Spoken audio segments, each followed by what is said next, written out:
কিমান জিঘাংসা হ'ব পাৰে এজন প্ৰেমিকাক ৩৫ টুকুৰা কৰি ভৰাই থলে এটা ফ্ৰিজত। টিভিত চলা কোনো ক্ৰাইম পেট্ৰলৰ ঘটনা নহয়। এইখন ভাৰতত এজন হিংস্ৰ প্ৰেমিক, নাম আফতাব। ধুনীয়া মুখখনৰ আঁৰত এজন জিঘাংসা প্ৰেমিক। ইমানেই হিংস্ৰ প্ৰেমিকজন যে প্ৰেমিকাক ৩৫ টুকুৰা কৰি ভৰাই থলে এটা ফ্ৰিজত, টুকুৰা টুকুৰ কৰি ভৰাই থলে ফ্ৰিজত। দেখাত ধুনীয়া প্ৰেমিকজনৰ হিংস্ৰতাৰ কাহিনী শুনিলে আপুনিও শিহৰিত হৈ উঠিব। প্ৰেমিকাৰ নাম শ্ৰদ্ধা আৰু আফতাব আছিল ৰিলেশ্যনশ্বিপত। প্ৰেমৰ মাজত আহিল সংঘাত, সূত্ৰপাত হ'ল কাজিয়াৰ। তাৰ পাছতেই জঘন্য কাণ্ড। প্ৰেমিক আফতাবে মুখত সোপা দি ধৰিছিল শ্ৰদ্ধাক। উশাহ নিশাহ বন্ধ হৈ আফতাবৰ হাতত মৃত্যু হৈছিল প্ৰেমিকাৰ।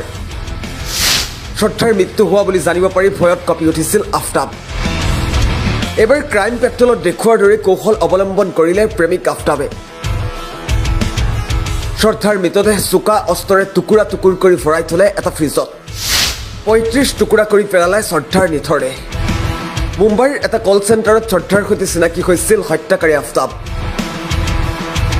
তাৰ পিছতেই আফতাবৰ প্ৰেমত আৰম্ভ হৈছিল সংঘাত।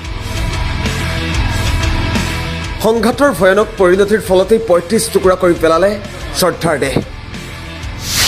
ঘটনাৰ স্থান দিল্লীৰ বহৰলী। ছমাহ পাছতেই ভয়ানক এই ঘটনাৰ তথ্য আহিছে পোহৰলৈ। দিল্লী আৰক্ষীয়ে ইতিমধ্যে গ্ৰেপ্তাৰ কৰিছে হত্যাকাৰী আফতাবক। আফতাবৰ সৈতে সপোন বাস্তৱ কৰাৰ পৰিকল্পনাৰে দিল্লীৰ পৰা পলাই আহিছিল শ্ৰদ্ধা, কিন্তু প্ৰেমেই যেন কাল হৈ পৰিল